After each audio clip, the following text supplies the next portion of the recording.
Hello guys, welcome back with my new video. In this video, I'm going to show you how to fix Safari cannot open the page because it could not establish a secure connection to the server.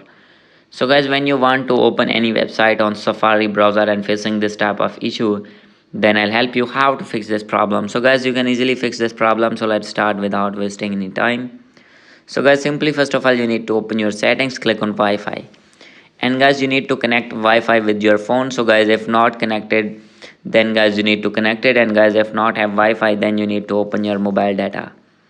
And guys, after doing this, simply you need to scroll down here, and guys you need to find here Safari, click on it.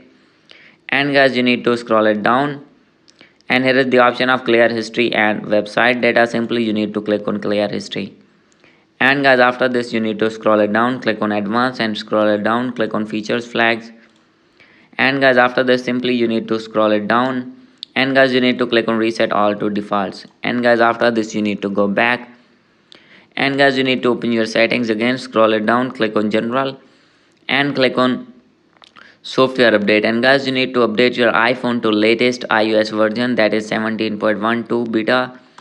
And guys, after doing this, you need to scroll it down, click on language and region. You need to click on region, and guys you need to select your region according to your country. And guys, after doing this, you need to go back, and guys, there is the option of VPN and device management, and make sure that any kind of VPN is not connected with your phone. So guys, if connected, then you need to disconnect it. And guys, after doing all the things, your problem will be fixed. So guys, hope you like this video. If you like this video, please do subscribe, comment and share. Thank you.